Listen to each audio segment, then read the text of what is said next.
उनके साथ में मैं कितने कार्यक्रम में आ जाऊंगा? बोले नहीं, हम लोग ईमानदार आदमी हैं। कितना पैसा लोगे बताओ? मैंने कहा आपने दिमाग में जितना सोच के रखा होगा उससे 2000 कम दे देना। बोले ऐसी बात है तो आजा बेटा, मैंने 2000 ही देने के लिए सोचा था तुमने। तो मैं तो आपके सामने एकदम से निःशुल्क खड़ा हुआ हूं, जब तक आपकी तालियां उलियां कुछ बजती रहेंगी कुछ सुनाऊंगा नहीं तो आराम से आकर के बैठ जाऊंगा। अच्छा लगे हाथ एक बात और बता दूंगा।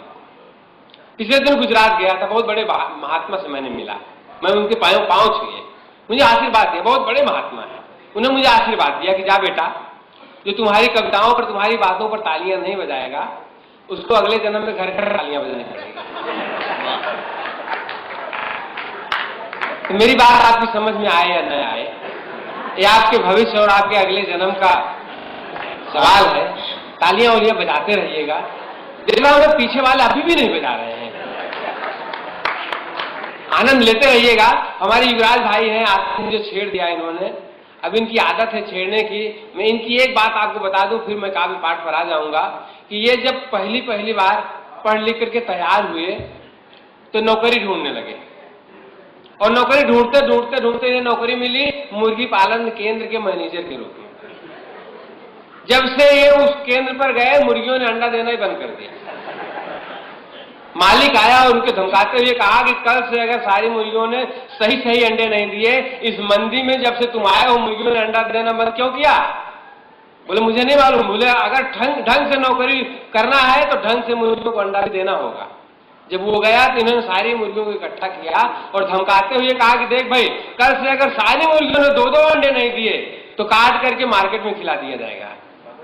मुर्गियों पर असर पड़ा, दूसरे दिन उन सब ने 2-2 अंडे दिए, मगर एक ने एक ही दिया। इन्होंने उसे बुलाई जरा, तेरे ऊपर मेरी धमकी का असर नहीं पड़ा? बोले साहब आपकी धमकी का ही असर था कि मैंने एक अंडा दे दिया, बाकी मैं तो मुर्गा हूं। साथियों, एक दिन एक दुकानदार के पास चले गए और दुकानदार से कहने लगे कुत्ते के बिस्किट हैं? तो दुकानदार ने कहा कि यही खाओगे कि घर ले जाओगे? अब ऐसे कह रहे हैं कि अब मैं सोच रहा था कि आपको सुनाऊं कुछ, लेकिन फिर से टोका टाक की कोई बात नहीं है, आदत है इनकी। आप जहां भी जाते हैं ऐसा सोचते हैं कि सामने वाले के ऊपर ऐसा प्रभाव डालूं मेरा जीवन भर के फैन हो जाए। शादी हुई तो इन्होंने सोचा कि अपनी पत्नी को भी वैसा आजमाइश करता हूं मैं। 4 पंक्तियों कविता लिखी इन्होंने और पत्नी से पहली रात कविता में बात करना शुरू कर दिया। तुम ही मेरी भावना हो, तुम ही मेरी कामना हो, तुम ही मेरी आराधना हो, तुम ही मेरी सब कुछ हो।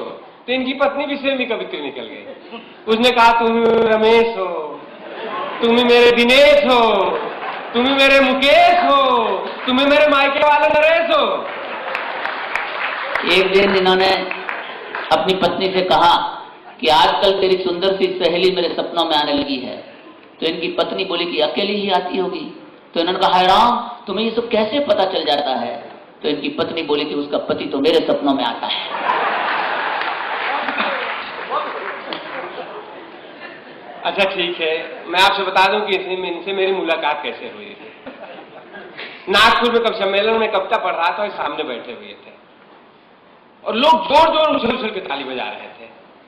ये खाली मेरा मुंह ताक रहे थे, घूरे जा रहे थे, सब जोर जोर ताली बजा रहे हैं। मैंने कहा भाई साहब सब इतनी जोर से तालियां बजा रहे हैं, आप ताली क्यों नहीं बजा रहे हैं?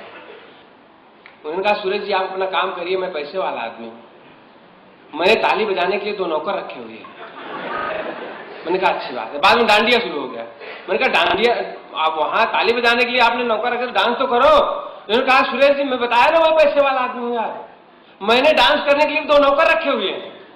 6 महीने के बाद उनकी शादी हो गई। मैंने फिर इनसे कुछ नहीं पूछा, मुझे मालूम था आदमी पैसे वाला है।